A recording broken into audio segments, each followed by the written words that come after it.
New for you tonight here live at 10 o'clock. 8 years running, and it's still an unsolved, haunting, and horrifying Evansdale criminal case. Next Monday, July 13th, will mark the 8th anniversary of the kidnappings and murders of Lyric and Elizabeth. Well, tonight here at 10 o'clock, you're going to hear directly from the lead agent of the Division of Criminal Investigation on the status of this investigation as we ask the question, who killed Lyric and Elizabeth and why?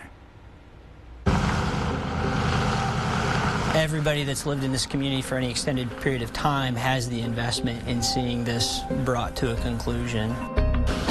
Iowa Division of Criminal Investigation Special Agent Scott Rieger is now the lead investigator on the Lyric and Elizabeth case. Personally, it's a pursuit of endurance. It's a case of endurance, I mean, for me personally. So can you tell me approximately how many leads you've received over the 8 years, how many you still get? Well, I think within the last couple of years, when I first got it, we had approximately 1,580 leads, and my guess is in the last 2.5, 3 years, we've probably gotten an additional 200 to 300 on top of that. So we're approaching 2,000 leads, in 8 years.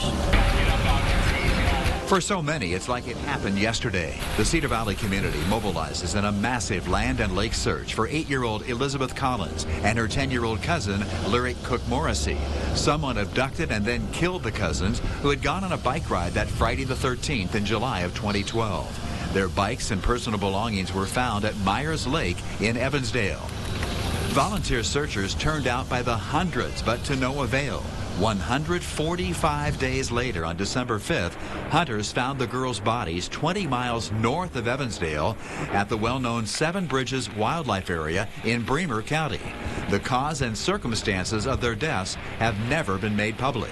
Can't you say how many suspects maybe you've had or how many suspects you've ruled out? Yeah, we won't comment on ruled in, ruled out, or who we've... Though the case remains unsolved, the Angels Park Island at Myers Lake in Evansdale serves as a lasting tribute and memorial while the investigation continues. And make no mistake, even after 8 years, investigators from federal, state, and local agencies are still working this case, a team which includes criminal intelligence analysts. To go through large volumes of data, and that's what I think a lot of people think there's just an investigator or two from time to time that go through it, but we have regular periods of time that we carve out to investigate it. Across the community, speculation still runs rampant. Was it a sexual predator who had stalked the girls? We vetted a large amount of sex offenders in Black Hawk County and the surrounding counties. Or is it perhaps connected to the illegal drug scene and an unpaid drug debt?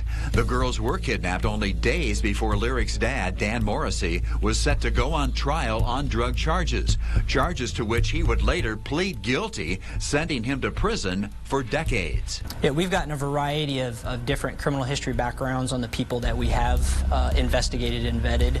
Leaving no stone unturned. 5 years ago, officers said they believe the killer is someone who still lives in the community and is familiar with the Seven Bridges area. Are you still thinking along that line? You never want to become too tightly ingrained to, well, this is the only possibility, because then you close the door on another possibility. Law enforcement agencies, particularly in Iowa, are so well attuned to the Evansdale investigation.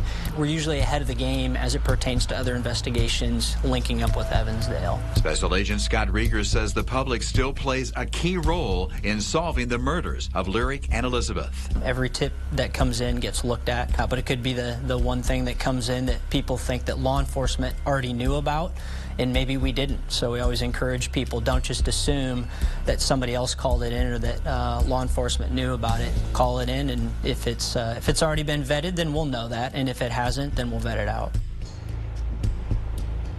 And Ron, it is a case which still touches the entire community. Oh, indeed it does, Abby. In fact, if we could only answer that question, who's responsible? I mean, there are a lot of things going on behind the scenes, believe me.